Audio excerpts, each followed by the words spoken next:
بسم اللہ الرحمن الرحیم۔ السلام علیکم ڈیئر ویورز، آپ کے فیورٹ انفارمیٹو اسلامک چینل فرقان ٹی وی سے آپ کی خدمت میں حاضر ہیں۔ ہمارا آج کا موضوع گفتگو اولاد کے لیے ماں کا دودھ بخشنے کی جو روایت ہم ایک عرصے سے سنتے آ رہے ہیں، قرآن و حدیث کی روشنی میں اس کی کیا اہمیت ہے۔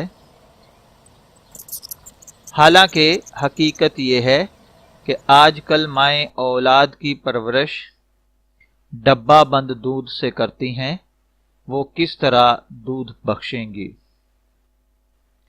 تو دیکھیے پیارے بھائیوں اور بہنوں، جہاں تک تعلق ہے دودھ بخشنے کی روایت کا، تو یہ کہیں سے بھی میری نظر سے نہیں گزری۔ قرآن و حدیث میں اس کا کہیں تذکرہ نہیں ہے۔ میری ناقص معلومات اور رائے کے مطابق یہ بعد میں بنائی گئی ہوئی باتوں میں سے ہے۔ اگر کسی بھائی کے پاس کوئی دلیل، کوئی روایت اس کی نظر سے گزری ہو تو وہ باحوالہ مجھے ضرور آگاہ کرے۔ میں اپنی رائے کو غلط تسلیم کرتے ہوئے آپ کی بات کے ساتھ رجوع کر لوں گا۔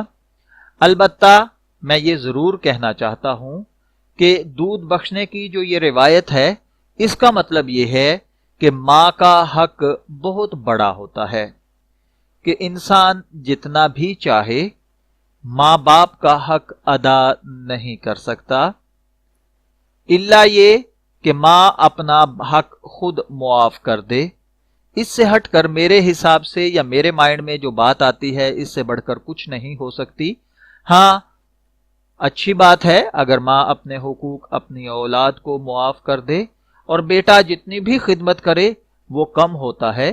میں دعا گو ہوں کہ اللہ تعالی ہمیں ان باتوں کو سمجھنے کی اور ان پر عمل کرنے کی توفیق عطا فرمائے۔ اجازت چاہیں گے، پھر ملیں گے کسی نئے انفارمیٹو موضوع کے ساتھ۔ تب تک کے لیے اللہ حافظ۔